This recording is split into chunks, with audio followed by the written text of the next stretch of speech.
आज़ादी के आंदोलन में बांसवाड़ा के ग्रामीण क्षेत्र का भी बहुत योगदान रहा। हम यहाँ बात गोविंद गुरु द्वारा किए गए आज़ादी के आंदोलन की नहीं कर रहे, वरन इसके अतिरिक्त बांसवाड़ा शहर के आसपास के गांव में किए गए आज़ादी के आंदोलन की कर रहे हैं। बांसवाड़ा शहर के आसपास के गांव में चीब, छोटी सरवन, घोड़ी तेजपुर, खेड़ाबर, वाड़गुण, मच्छार पड़ोली आदि में भी आज़ादी के सेनानी हुए और उन्होंने अपना महत्वपूर्ण योगदान दिया। चीब गांव के दोला भगत, छोटी सरवन के देवा भगत, गोड़ी तेजपुर के दीपा भगत, खेड़ाबर के सूरजी भगत, वाड़गुन के हेमता भगत, मच्छार पड़ोली के कुबला भगत आदि नाम प्रमुख हैं। इन क्षेत्रों में प्रजामंडल के कार्यकर्ता लगातार संपर्क कर रहे थे और लोगों को आज़ादी के लिए चेतना जगा रहे थे। यहाँ तक कि भूकिया परगने के एक गांव बावड़ी में जब 1 मई 1946 को नाथूलाल नामक एक अध्यापक ने स्कूल खोलने का प्रयास किया तो उन्हें भी गिरफ्तार कर लिया गया, 24 घंटे जेल में रखा गया। निश्चित ही महाराणावाल प्रशासन सोचता होगा कि अगर ये लोग पढ़ लिख के, ग्रामीण लोग पढ़ लिख के, आदिवासी पढ़ लिख के, तो उन्हें शासन करने में दिक्कत आएगी, इसलिए वो उन्हें शिक्षा से भी दूर रखना चाहते थे। बांसवाड़ा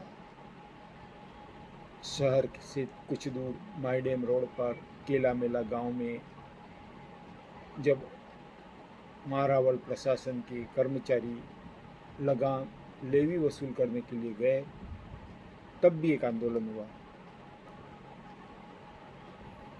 होता यह था कि सन 1940 में जब तीसरा भूमि बंदोबस्त लागू किया गया, तब प्रति बीघा लगान बढ़ा दिया गया, जो कि 1 आने से लेकर के 8 आने तक कर दिया गया। खेती कम थी, वसूली तेज थी और इसका प्रभाव यह हुआ कि आदिवासियों ने केला मेला गांव में विद्रोह किया, पुलिस के सामने आ गए, जिससे पुलिस को भागना पड़ा। लेकिन आदिवासियों को ये पता था कि पुलिस वापस आएगी, तो उन्होंने वहाँ जाने के मार्ग पर बड़े बड़े वृक्ष काट करके डाल दिए। जब इस बात का पता बांसवाड़ा के प्रजामंडल कार्यकर्ताओं को लगा तो वे वहाँ गए, बातचीत हुई, समझौता हुआ। बांसवाड़ा के दीवान मोहन सिंह मेहता की बैठक में अध्यक्षता में यह समझौता हुआ कि लेवी वसूली का तरीका यह नहीं रहेगा और किसी के ऊपर भी कोई भी कार्रवाई नहीं की जाएगी। तब जा कर के यह आंदोलन समाप्त हुआ। ऐसा ही एक आंदोलन बांसवाड़ा शहर के पास एक डेरी गांव में हुआ, जहां जंगलात के कर्मचारियों ने आदिवासी महिलाओं से छेड़छाड़ करी। इस गांव में प्रजामंडल का अच्छा कार्य था। प्रजामंडल ने यहाँ राष्ट्रीय चेतना जागृत कर दी थी, जिससे महिलाओं ने उन जंगलात कर्मचारियों को पीटा। जंगलात के कर्मचारियों ने पुलिस में रिपोर्ट दी, जिस पर भी प्रजामंडल के कार्यकर्ता वहाँ गए। फिर बाद में समझौता हुआ और मोहन सिंह मेहता को जब सच का पता लगा तो उन्होंने भी अफसोस जाहिर किया, अपने कर्मचारियों के गलत व्यवहार पर अफसोस जाहिर किया।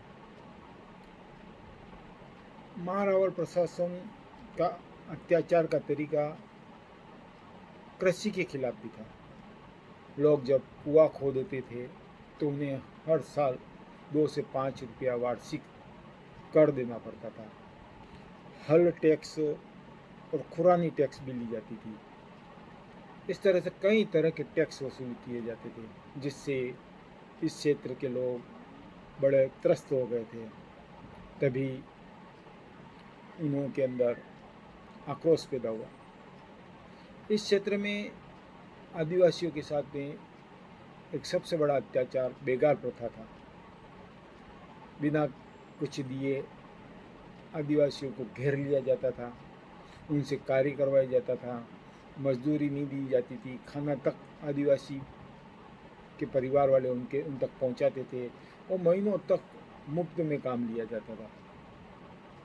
हम जानते हैं कि गोविंद गुरु ने, मामा बालेश्वर दयाल ने, सभी ने इसका विरोध किया। प्रजामंडल ने भी इसका विरोध किया। जबरदस्त संघर्ष हुआ।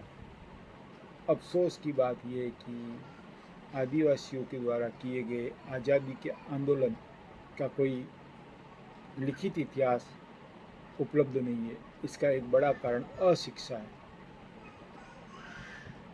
इसीलिए हमारे पास में ज़्यादातर स्वतंत्रता सेनानियों के नाम, फोटो आदि उपलब्ध नहीं है, लेकिन उनके बारे में जो संक्षिप्त जानकारी प्राप्त होती है उसे हम पढ़ करके, देख करके समझ सकते हैं कि वास्तव में देश की आज़ादी के लिए सभी वर्गों ने, सभी समाजों ने अपना महत्वपूर्ण